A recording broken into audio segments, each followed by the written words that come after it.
Good evening, and welcome. Tonight, we set aside our modern worries, our clocks and screens, and travel to a time where mornings began not with alarms, but with silence.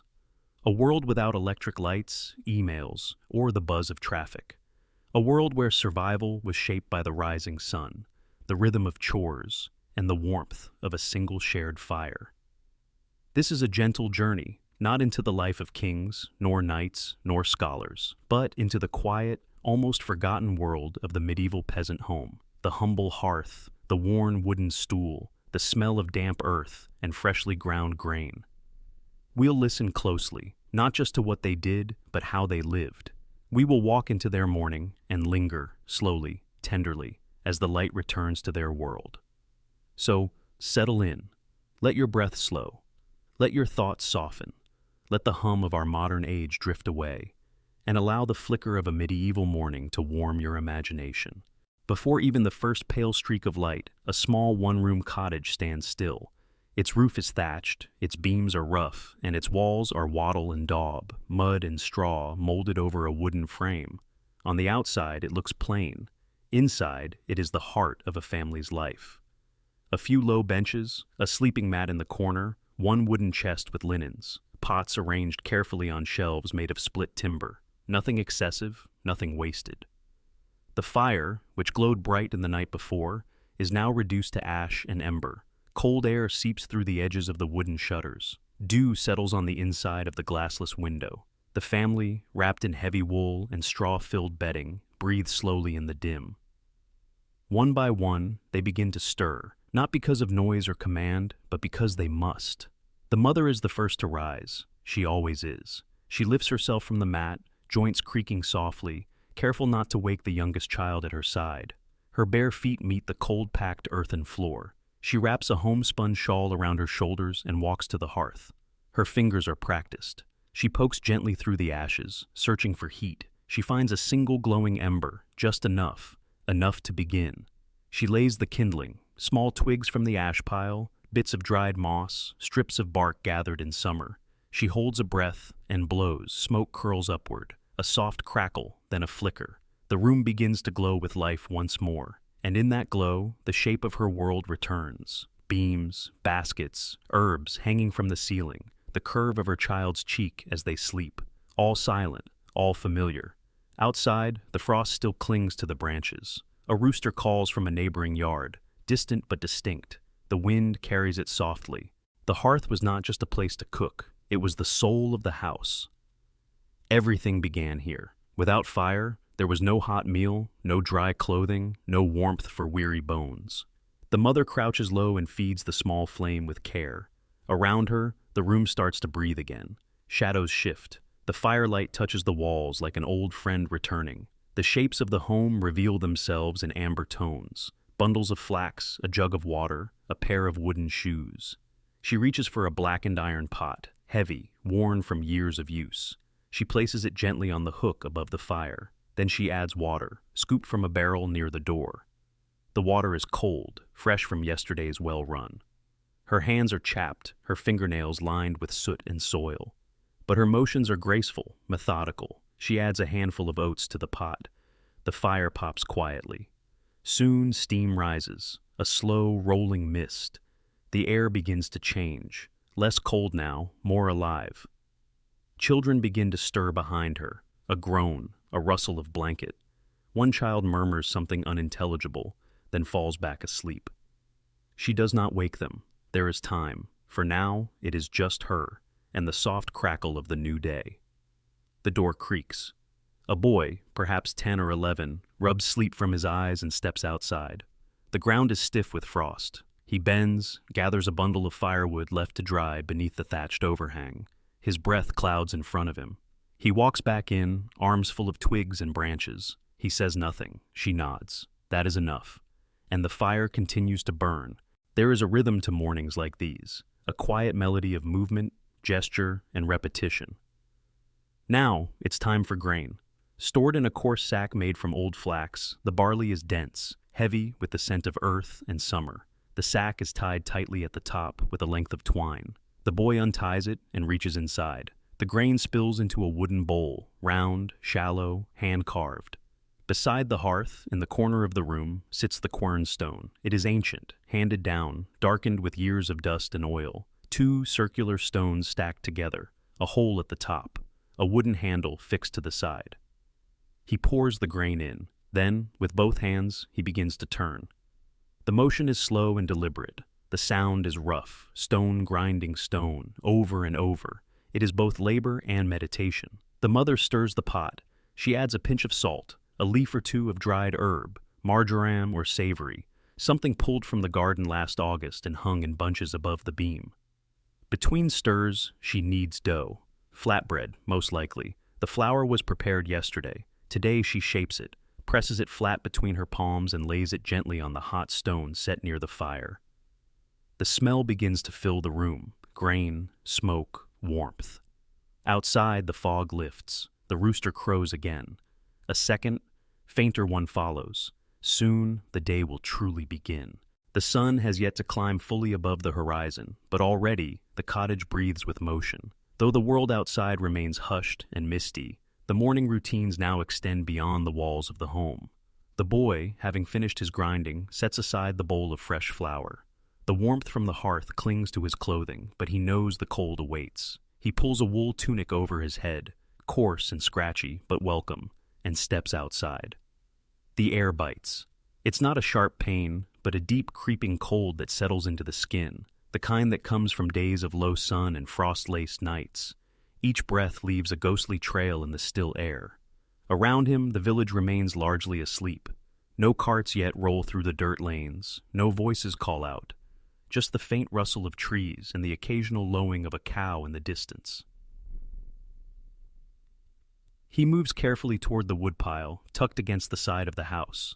The logs here were split in early autumn, neatly stacked beneath a crude awning made of straw thatch and branches. He gathers what he can carry, thin kindling for the fire, thicker pieces for the evening, and ties them together with a frayed leather cord. Inside, the mother continues her quiet tasks. She checks the pot on the fire, now bubbling steadily. She lifts the lid, releases a puff of warm steam scented faintly of oats and herbs. Nearby, she spreads the dough and places a second flat round onto the hearthstone to bake. The room now smells of grain and fire. The eldest daughter, no older than 13, wakes and stretches. Her hair is tangled, her arms lanky from a recent growth spurt. Without needing to be told, she takes the empty milk pail and slips out into the morning mist. The family goat is tied to a simple shelter near the back of the cottage. It lifts its head as the girl approaches, bleats softly in recognition. The girl kneels bestos, bite it, muttering quiet words only the goat seems to understand. Her hands are cold but practiced, and soon the metallic ping of milk hitting the pail breaks the silence. Inside, the younger children begin to rise. A small boy rubs his eyes and blinks at the morning light, now seeping through the cracks in the shutters. He pulls on his rough wool socks and steps toward the hearth, arms crossed against the chill. The mother wraps a blanket around his shoulders and kisses the top of his head.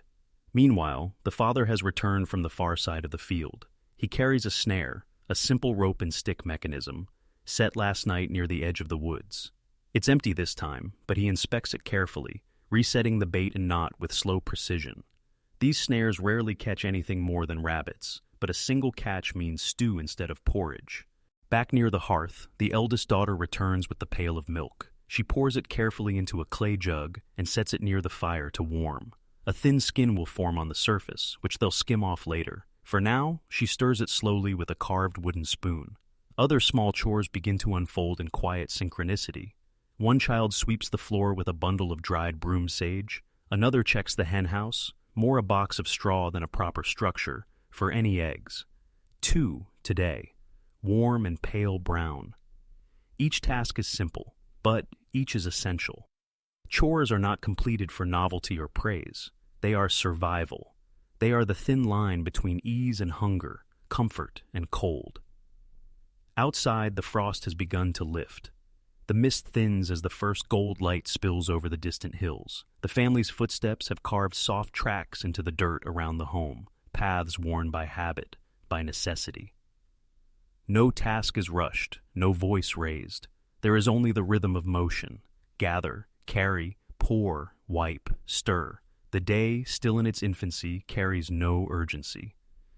Even the animals, it seems, understand. The goat has settled on its haunches. The chickens scratch lazily in the dirt. A blackbird calls once from the rooftop, then falls silent. The father sets his tools by the door.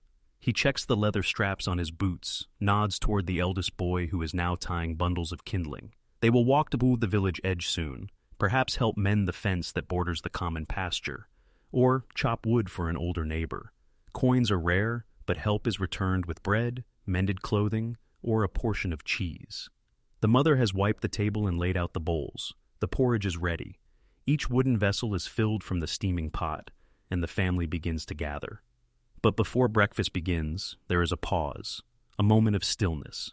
Not prayer exactly, but a habit, a ruse. Cognition of the morning's work already done, of the fire burning bright, of milk and eggs and grain, all pulled from soil and labor. This, too, is part of the morning, a quiet gratitude, a sigh, a glance, a murmur of thanks, and the first spoon rises to the lips. With the morning chores behind them and the hearth warm and steady, the family begins to gather for their first meal of the day. It is not a feast, nor is it hurried. There is no clang of plates or rush to leave for school or work. Just quiet steps, soft greetings, and the aroma of porridge drifting through the home. The flatbread, now lightly browned and fragrant, rests on a wooden board near the fire. Its surface bubbles slightly where it has touched the hot stone. The mother cuts it into rough quarters with a small, worn knife. The texture is dense, the crust crackled and uneven. It will be dipped into the warm oats or wrapped around pieces of apple, depending on what is left in the house from the previous day. The porridge is thick, made from barley or oats ground earlier that morning. It's flecked with dried nettles and a pinch of salt. Not sweet, not rich, but nourishing. A small wooden ladle is used to scoop it from the iron pot into each bowl, one at a time. The bowls are mismatched, carved from different woods, and worn smooth from years of use. Some have small cracks, filled with pitch to seal the gaps. Others bear faded carvings, circles, leaves, or initials scratched in by a long-departed relative. The family eats slowly. There is little talking, not from tension, but from a shared understanding that this moment, this quiet meal, is something to be savored. The warmth of the food seeps into their fingers as they cradle the bowls. Steam rises into the air, twisting in the light from the now open shutter. The youngest boy struggles with his spoon, tipping it too far, spilling thick porridge onto his lap. His sister nudges him gently and helps guide his hand. There is no scolding, just a half smile from their mother, who wipes his chin with the corner of her apron. A small clay jar is opened. Inside is a spoonful of gooseberry preserve, gathered and boiled months ago. It's thick, tart, and dark green. The mother adds a dab to her husband's bowl. He nods, grateful.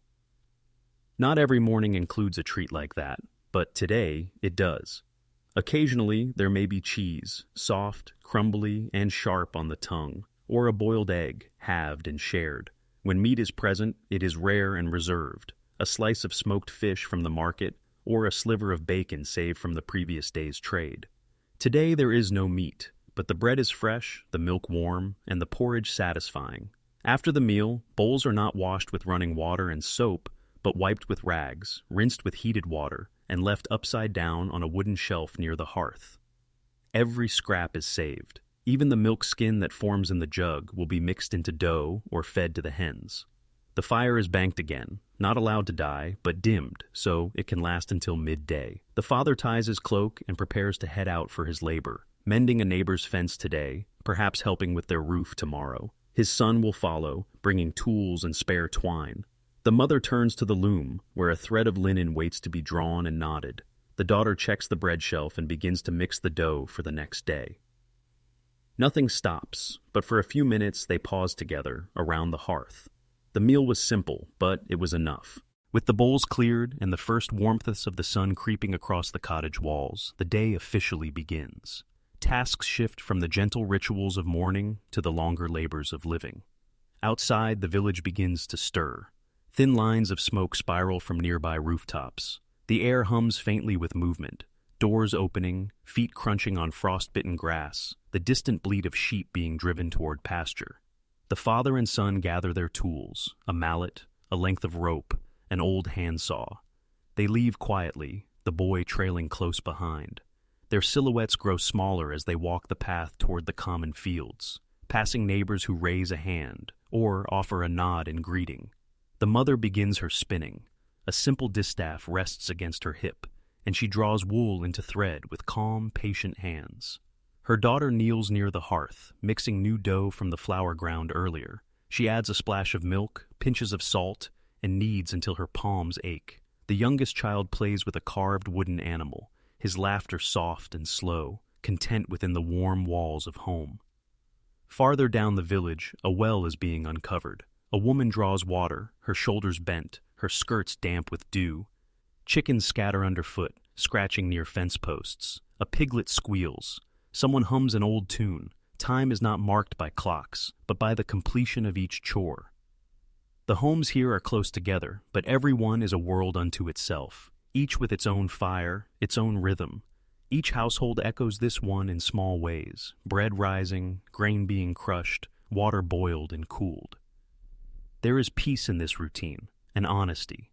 Every effort bears fruit, whether in food, warmth, or the safety of one's family. The wind picks up slightly. It flutters the herbs strung above the hearth. Lavender, yarrow, and mint twist gently in their bundles. The scent, not but present, mixes with the aroma of baking bread and burning oak.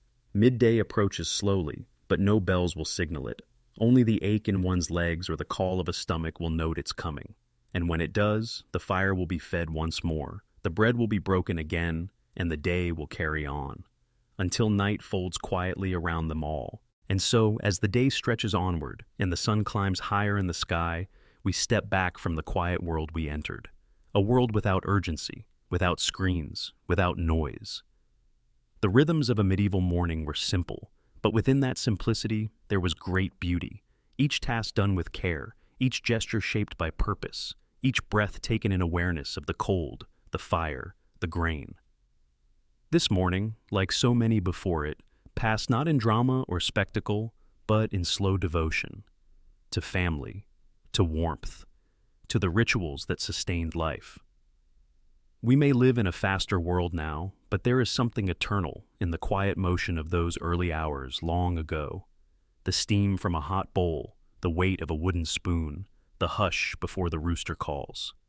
Thank you for joining us, for walking slowly with us, for breathing with us in the quiet shadow of a distant time.